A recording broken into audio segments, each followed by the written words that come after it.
ఏమైంది uncle? Power bill చేపుకు చెల్లు high BP బహి తెల్లు పెట్టుకొని బిల్లు బీపీ అంటావేంటి అంకుల్? ఇల్లు అమ్ముకొని బిల్లు కట్టమంటావా? ఇంటి పైకప్పు నమ్ముకోమంటున్నాను. ట్రూజాన్ సోలార్ సిస్టమ్ ఇన్స్టాల్ చేసుకోండి, ఫ్రీ ఎలక్ట్రిసిటీ జనరేట్ చేసుకోండి. ఇది చెప్తే లో బీపీ వచ్చి పోతారేమో, ఒక్కోసారి బిల్లు మొత్తం ఫ్రీ అయిపోద్ది. Truzon solar power, super power. నమస్కారం అండి. ముందుగా బ్రహ్మర్షి పితామహ పత్రిజీ గారికి నమస్కారాలు. నాకు జన్మనిచ్చిన తల్లిదండ్రులకు కూడా నా యొక్క ప్రణామాలు. నా పేరు అరుణజ్యోతి. నేను ఏఎస్రావు నగర్ నుంచి వచ్చాను. నేను ధ్యానంలోకి 2012 నుంచి వచ్చానండి. ధ్యాన మహాచక్రంలో కూడా పాల్గొన్నాను. తర్వాత నేను ఒక 2-3 ఇయర్స్ మాత్రం కొంచెం అంటే రెగ్యులర్గా చేసేదాన్ని కాదు. ఒక 10 మినిట్స్ 15 మినిట్స్ అలా చేసుకునేదాన్ని. కాకపోతే నాకు దాని గురించి అసలు తెలిసేది కాదు నాకు. అంటే ధ్యానం అందరూ శ్వాస మీద ధ్యాస పెట్టాలి అంటే ఎలా శ్వాస మీద ధ్యాస పెట్టాలి, ఎలా చేయాలి ఏంటనేది నాకు అసలు తెలిసేది కాదు దాని గురించి. అందరు చెప్తుంటే ఆహా అలాగా అని చెప్పి ఊరికే 10 నిమిషాలు 15 నిమిషాలు కూర్చొని లేచిపోయేదాన్ని అనమాట. అంటే రెగ్యులర్గా చేసేదాన్ని కాదు.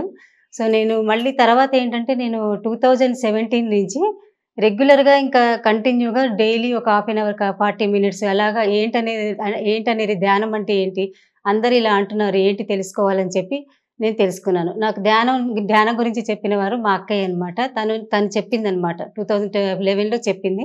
సో అప్పటి నుంచి నేను సరే ధ్యానం చేద్దామని చెప్పి అనుకున్నాను. ఇదివరకు మా తాతగారు, మేము ఆదిలాబాద్లో ఉండేవాళ్ళం. నాకు 3 ఇయర్స్ 4 ఇయర్స్ అప్పుడు మా తాతగారు ధ్యానం చేసేవాళ్ళు. డైలీ ఎర్లీ అవర్స్లో 3-4 అవర్స్ అలా కూర్చునేవాళ్ళు. కానీ మాకు తెలిసేది కాదు ఏంటి ఇలా కూర్చునేవాళ్ళు, ఎందుకు ఇలా కూర్చునేవాళ్ళు అని అనుకునేవాళ్ళం. కానీ ఇప్పుడు తెలుస్తోంది ఆహా మా తాతగారు చేసింది కూడా ధ్యానమేనా అని అనిపించింది అనమాట మాకు. సో నేను అప్పటి నుంచి కూడా నేను ఇప్పటికీ కూడా రెగ్యులర్గా నేను కంటిన్యూస్గా డైలీ ఒక 1 అవర్ 2 అవర్స్ అలా కూర్చుంటున్నాను. ధ్యానం చెయ్యకముందు చాలా కోపం కానీ విసుగు కానీ చాలా ఉండేవి, చికాకు కానీ చాలా ఉండేవి. ఎప్పుడైతే ధ్యానం చేయడం మొదలుపెట్టానో కోపం కానీ మనుషులు మన మన ప్రేమతత్వం కానీ ఇంకోళ్ళ మీద ప్రేమ చూపించడం కానీ అలాంటివన్నీ నాలో ఏర్పడ్డాయి అనమాట.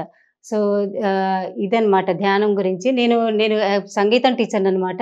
సో అందరికీ కూడా క్లాసులు చెప్పేటప్పుడు తప్పనిసరిగా ఒక 5 నిమిషాలు వాళ్ళకి బిఫోర్ క్లాస్ చెప్పేటప్పుడు వాళ్ళకి ధ్యానం నేర్పించి ధ్యానంలో కూర్చోమని చెప్పి దాని తర్వాత నేను వాళ్ళకి క్లాసులు అవి చెప్తానమాట.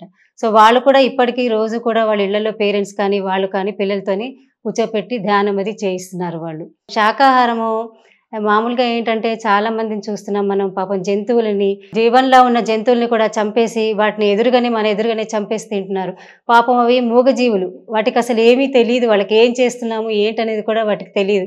కానీ వెళ్తూ మామూలుగా వాళ్ళని పెంచుకొని వాటిని చంపేసి అలా తింటున్నారు. దాని మూలంగా వాళ్ళకి అసలు చాలా ఇదిగా ఉంటుంది, బాధగా ఉంటుంది. సో అందరూ కూడా దయచేసి ఎవరు కూడా మూగజీవుల్ని కానీ ఎవరిని కూడా చంపకండి. అందరూ కూడా శాకాహారులుగా మారండి. మనం ఎంత శాకాహారంగా మారి ఎంత చక్కగా అన్ని కూరలు కానీ అన్ని మంచివన్నీ తింటామో అప్పుడే మనలో అన్ని మార్పులు వస్తాయి మనకి. సో ఇదండి ధ్యానం గురించి. ధ్యానం మూలంగా మనలో చాలా మార్పులు వస్తాయి. ఏంటంటే ఫస్ట్ చికాకులు కానీ టెన్షన్స్ కానీ ముందు మెయిన్ మైండ్ రిలాక్సేషన్ చాలా ఉంటుంది. ధ్యానం చేయడం మూలంగా మనకి మైండ్ రిలాక్సేషన్ చాలా ఉంటుంది. ఎవరికైతే మెంటల్ పీస్ఫుల్ ఉండదో వాళ్ళకు కూడా మంచి ఇదిగా ఉంటారు వాళ్ళు. తర్వాత ఏంటంటే మనకి ధ్యానం చేయడం మూలంగా మనకి ఏ హెల్త్ ఇష్యూస్ ఉండవు. ఎలాంటి హెల్త్ ఇష్యూస్ అయినా కానీ క్యూర్ అయిపోతాయి. మనం చాలా వింటున్నాం ధ్యానం చేసిన వాళ్ళకి క్యాన్సర్స్ కానీ, తర్వాత పెరాలసిస్ కానీ, తర్వాత నడవలేని వాళ్ళు కూడా నడుస్తున్నారు. సో ఇలాంటివన్నీ చాలా క్యూర్ అవుతున్నాయి. ధ్యానం చేయడం మూలంగా చాలా చాలా లాభాలు ఉన్నాయండి. భూ శంభో శివ శంభో స్వయంభో, భూ శంభో శివ శంభో స్వయంభో, భూ శంభో శివ శంభో స్వయంభో, భూ శంభో శివ శంభో స్వయంభో. గంగాధర శంకర కరుణాకర మామవ భవసాగర తారక, గంగాధర శంకర కరుణాకర మామవ భవసాగర తారక, భో శంభో శివ శంభో స్వయంభో. నిర్గుణ పరబ్రహ్మ స్వరూప గమ గమ భూత ప్రపంచరహిత నిజ గుణ నీత నితాంతనంత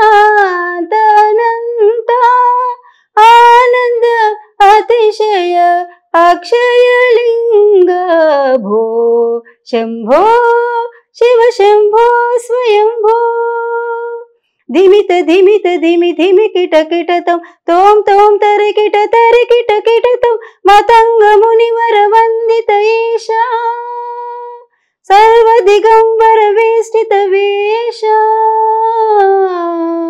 మతంగ మునివర వందిత ఈశ సర్వదిగంబర వేష్టిత వేష నిత్య నిరంజన నిత్య నటేశ ఈశ సర్వేశ సర్వేశ భో శంభో శివ శంభో స్వయంభో భో శంభో శివ శంభో స్వయంభో స్వయంభో స్వయంభో స్వయంభో. నాకు ఈ అవకాశం ఇచ్చిన పిఎంసి టీవీ ఛానల్స్ వారికి నా యొక్క ధన్యవాదాలండి, కృతజ్ఞతలు. ఏమైంది అంకుల్? పవర్ బిల్లు చేపకు చెల్లు హై బీపీ మహి. నేను తెల్లు పెట్టుకొని బిల్లు బీపీ అంటావేంటి అంకుల్? ఇల్లు అమ్ముకొని బిల్లు కట్టమంటావా? ఇంటి పైకప్పుని నమ్ముకోమంటున్నాను. ట్రూజాన్ సోలార్ సిస్టమ్ ఇన్స్టాల్ చేసుకోండి, ఫ్రీ ఎలక్ట్రిసిటీ జనరేట్ చేసుకోండి. ఇది చెప్తే లో బీపీ వచ్చి పోతారేమో, ఒక్కోసారి బిల్లు మొత్తం ఫ్రీ అయిపోద్ది. Truzon solar power, super power.